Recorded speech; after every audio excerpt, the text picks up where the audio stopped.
All right, we are entering the 27th day of the government shutdown. More and more, the American public is saying this absolutely has to do with the Democrats' unwillingness to give Donald Trump any kind of good news. To help me go through this and more, I have Matt Palumbo. Matt, thank you for joining me again.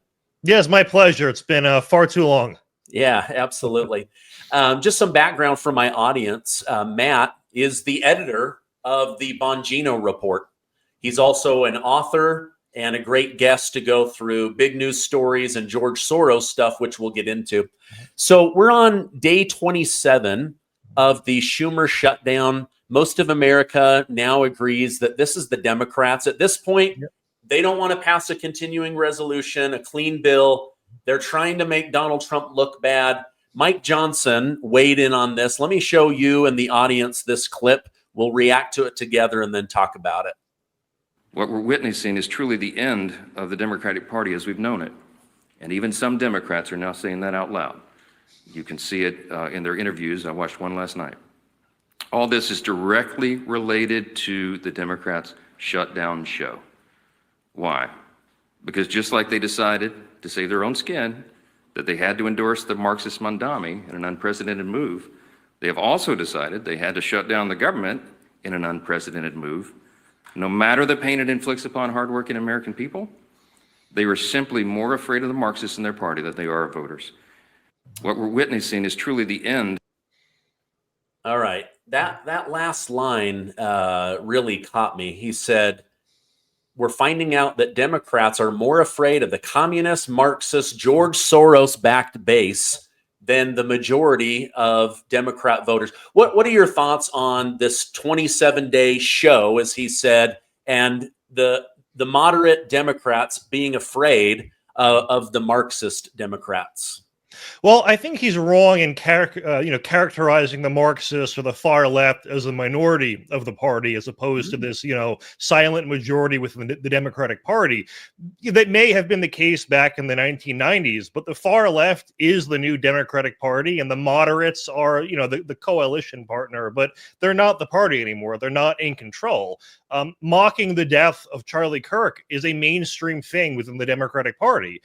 58, I think it was, Democrats wouldn't vote for a resolution condemning political violence, even though months prior, when that state senator was murdered, and I think it was Minnesota, there was a nearly identical, the wording of the resolution was almost identical. That passed unanimously, and that's not even including the Democrats who wouldn't vote.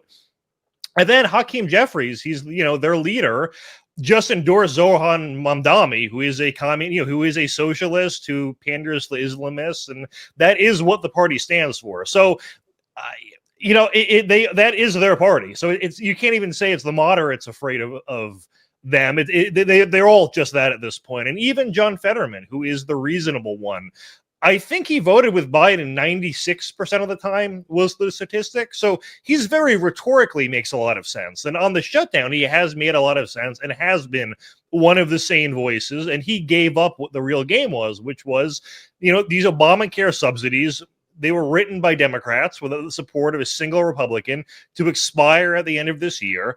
And they want the narrative to be that they expired, and it looks like, well, it's because of Republicans that they didn't go along with what they want. So they want to blame the expiration of it and the subsidies increasing on millions of people on Republicans. And the shutdown is the only way they can set the stage for that narrative. But it does not seem to be working. In fact, in the first week or two of the shutdown, the Democrats had the fact that most people don't pay attention to politics on their side, and that people were blaming Republicans, but they were blaming Republicans because Republicans are the party in power. The more time goes by, the more details come out on the actual details of why the shutdown is occurring, and Trump's approval is now going up as people realize, okay, it's over these subsidies, and then also, it's not only healthcare for illegals, which Trump kind of played up as a narrative, but it is part of it, and it is something that is happening that's costing us hundreds of billions of dollars a year, among other services. So they are losing the messaging war. As for when it will end, Kevin Hassett Obviously, one of our top economists in the administration predicted last week that it would have ended by the end of the week. So that was the best inside information we had, and it turned out to be wrong. So, really, no one really has any clue. Wow. Okay. Let me ask you this. You just prompted a question in me. Do you think when they established the expiration of the Obamacare subsidy credits, do you think that was just a date in the future? Do you think they put that in there to make Kamala Harris look good if she won? Hey, look at what we did. Or do you think maybe they put it in to make Trump look bad if he won? Was that strategic, or was it just an arbitrary date? I would lean towards arbitrary because it has to be something, but I do think they 100% expected to still be in office. They figured, well, if Trump lost once, we can beat him again, and thank God that was not the case. Oh my gosh, yes, Yeah. Absolutely. They have gone so far to the left. I've had several guests on the show that say the only way to win in the Democrat Party is to go further left than the person that you're running in the primary against. And, I noticed Governor Kathy Hochul, she started off with Zohran Mamdani saying, we can't have somebody like this. We can't have this kind of thinking. Now she went to a rally. She's endorsed him. She's saying he's the future of the Democrat Party. Your thoughts on that 180 shift? I guess they want a back who it seems, obviously is going to win. So it looks like they at least backed the right horse. But it was amusing because she was getting heckled and booed while speaking in his defense. So it does prove it is a whole new Democratic Party. The far left faction is the main faction now. And it's really sad for the country. I mean, the left only has principles insofar as they can weaponize them against you.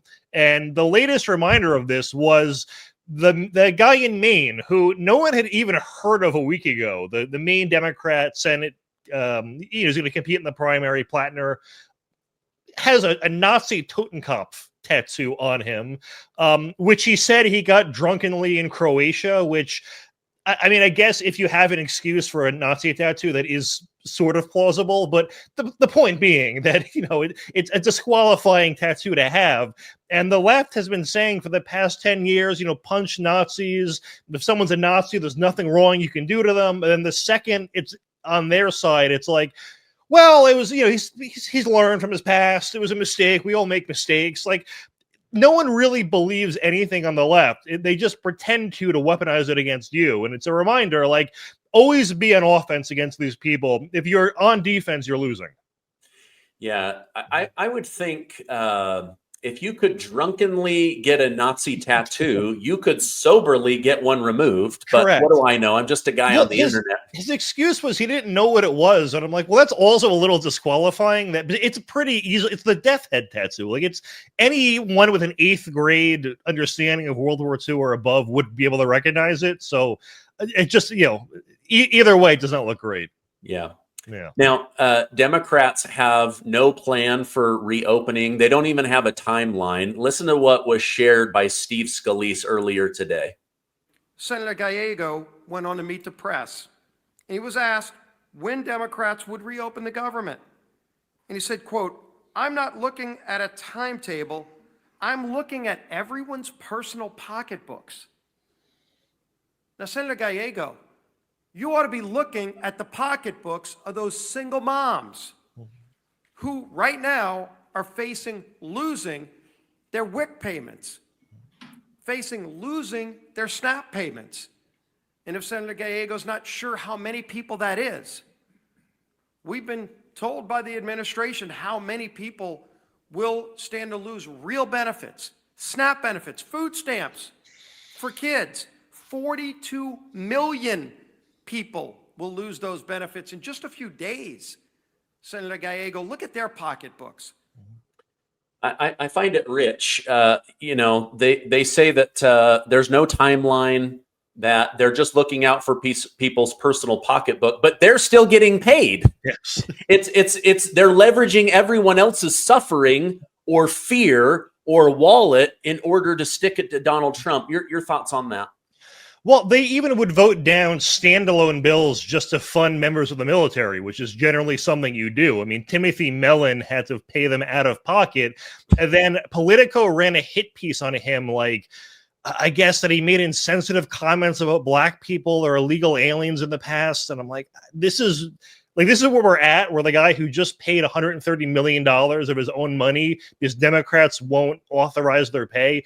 Now the media is attacking him like he's the villain. They'll do anything but go after the people who are actually responsible. But I think it was a few weeks ago, I can't remember if it was Jeffries or someone else said, like, their line in the sand was when planes start falling out of the sky. So basically, there's no amount of pain that's going to be too much for them. Wow. Well, I know Tim Walz, somebody that nobody really cares about, but continues to get a lot of airtime. I think he kind of let the truth out of the bag about why they're really doing this. Listen to this. I know Democrats are ready to go. I know they're ready to come back and do this. They're ready to come back and protect things that had passed the legislature. They are not willing to come back and let an authoritarian president do whatever he wants. All right. So do you think that this is really just, hey, we can stop Donald Trump from doing what he wants to do during this shutdown? We can leverage people's suffering in order to hurt Trump's reputation, in order to raise money. I mean, you've got members of Congress, they're raising millions of dollars every week. If they reopen, a lot of that goes away. Your thoughts on Tim Walz saying that? Yeah, I mean, there probably is some truth that it is for the narrative war, because that is really the only thing they have, but they don't have a coherent message. Like, no, if you ask a person on the street, what does the Democratic Party even stand for? Illegal aliens, transsexuals, like what there's no coherent platform anymore at all. And they're saying Trump's an authoritarian. If he was an authoritarian, there wouldn't be a government shutdown. He would just go, okay, here's what I want. It is so ordered. And all the courts who are blocking me don't care. Oh, well, like that. I mean, that's what Biden did. But it's just not this situation. There's so many things that could not exist if Trump was authoritarian. Like, The View the other day was making that narrative saying that Trump was going to shut down the media as they're the media speaking freely. Like, it's just all these contradictions where even they know it's not true, but it's just rhetoric for, as you said, to raise money. Yeah.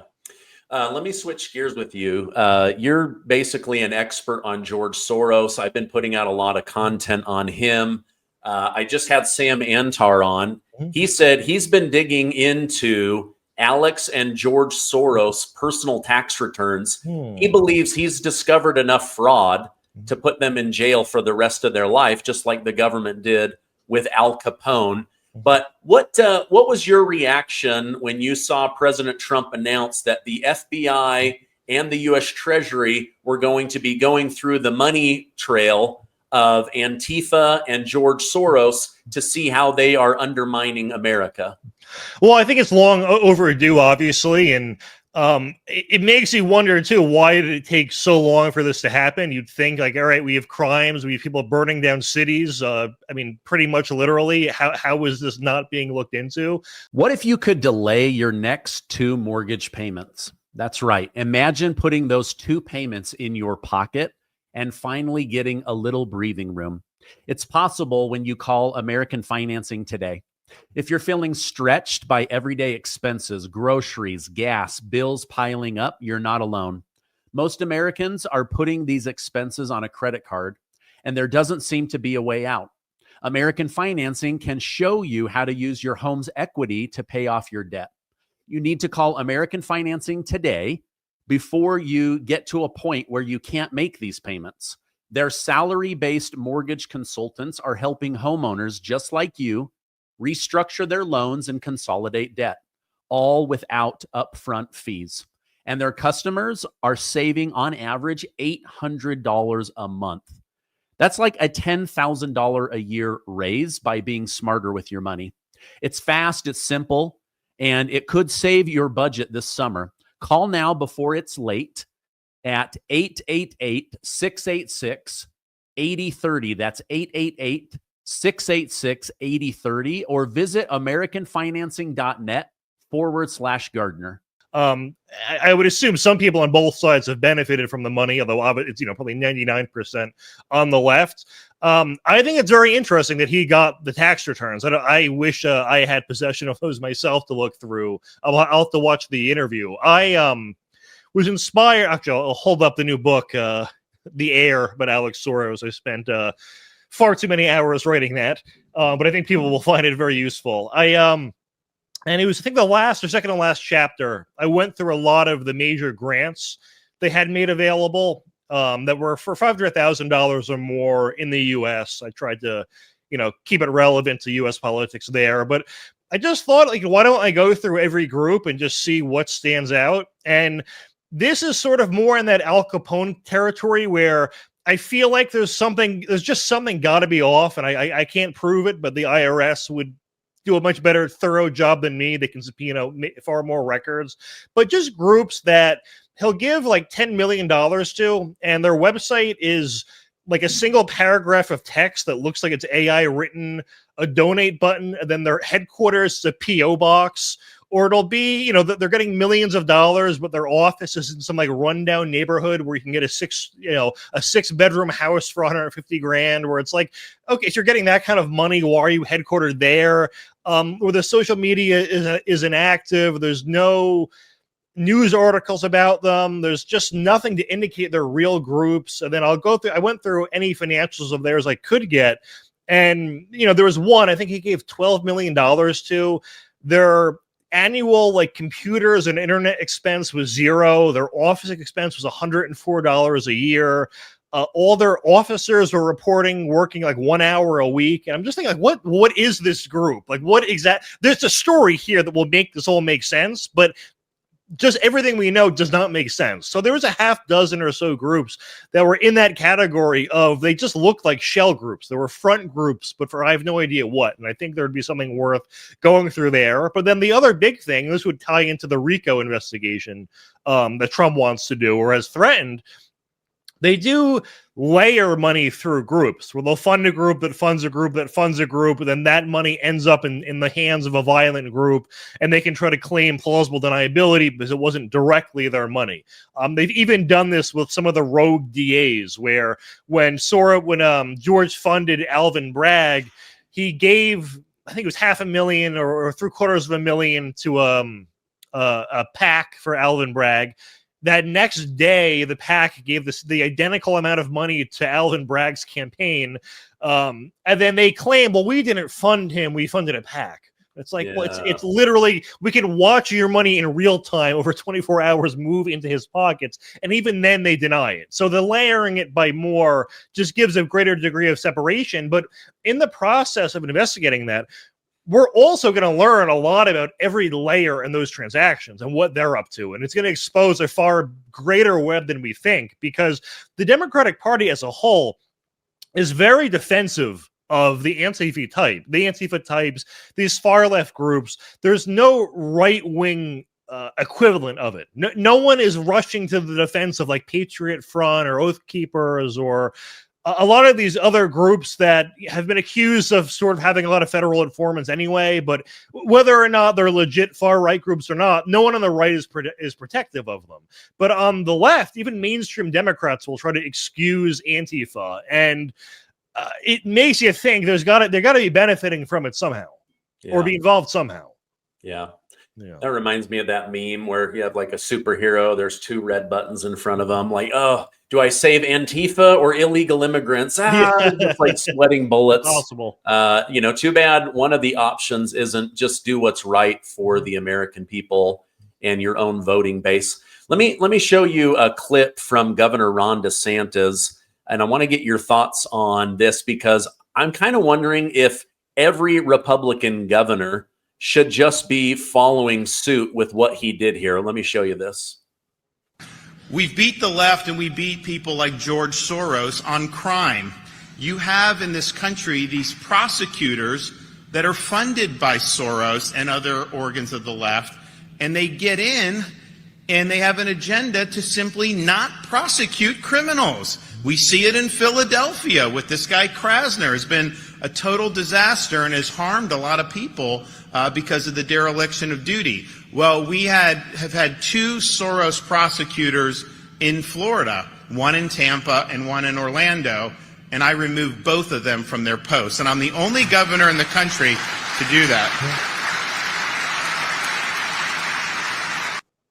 All right.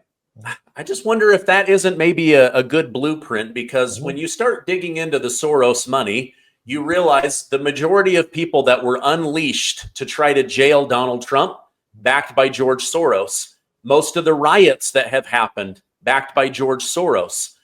These district attorneys that get in, they suddenly decide to have suicidal empathy and side with the criminal versus the victim or the victim's family. I don't know. What are your thoughts on this blueprint idea of going in and saying, listen, if you're not actually doing your job and you were funded by George Soros, you're fired?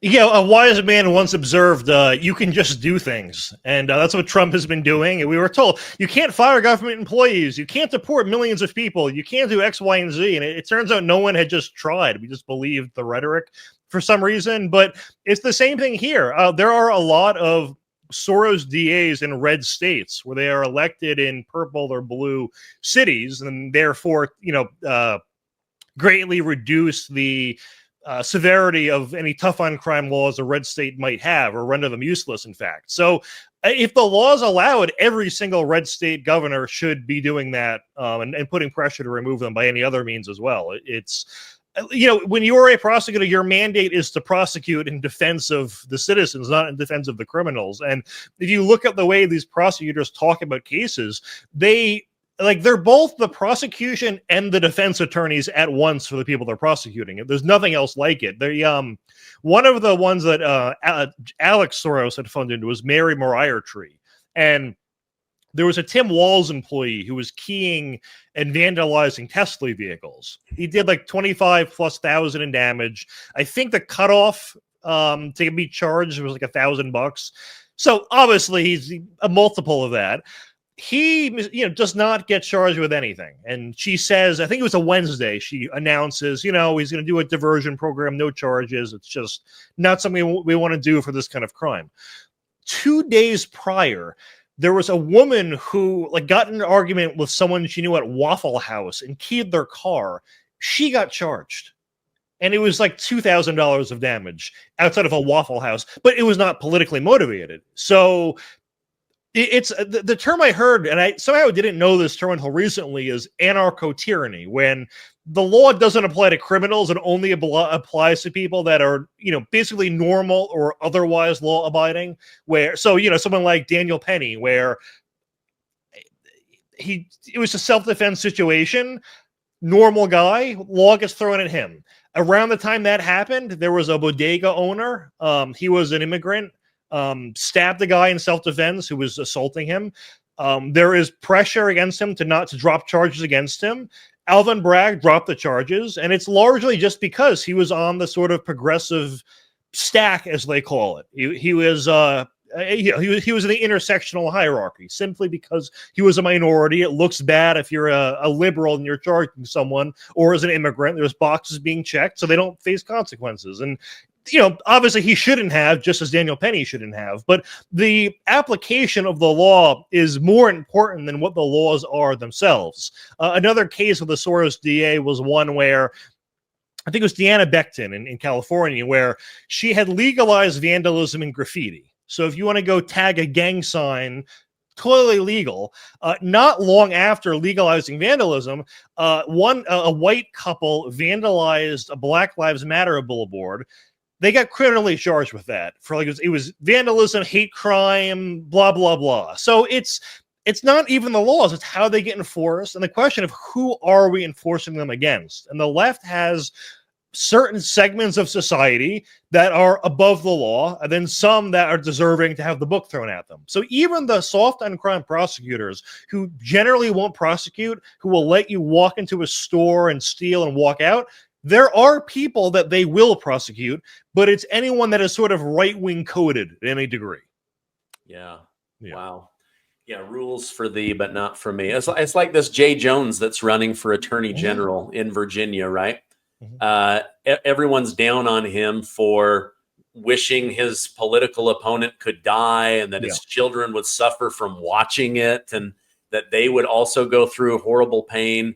The year before that, he got pulled over for doing 116 miles an hour.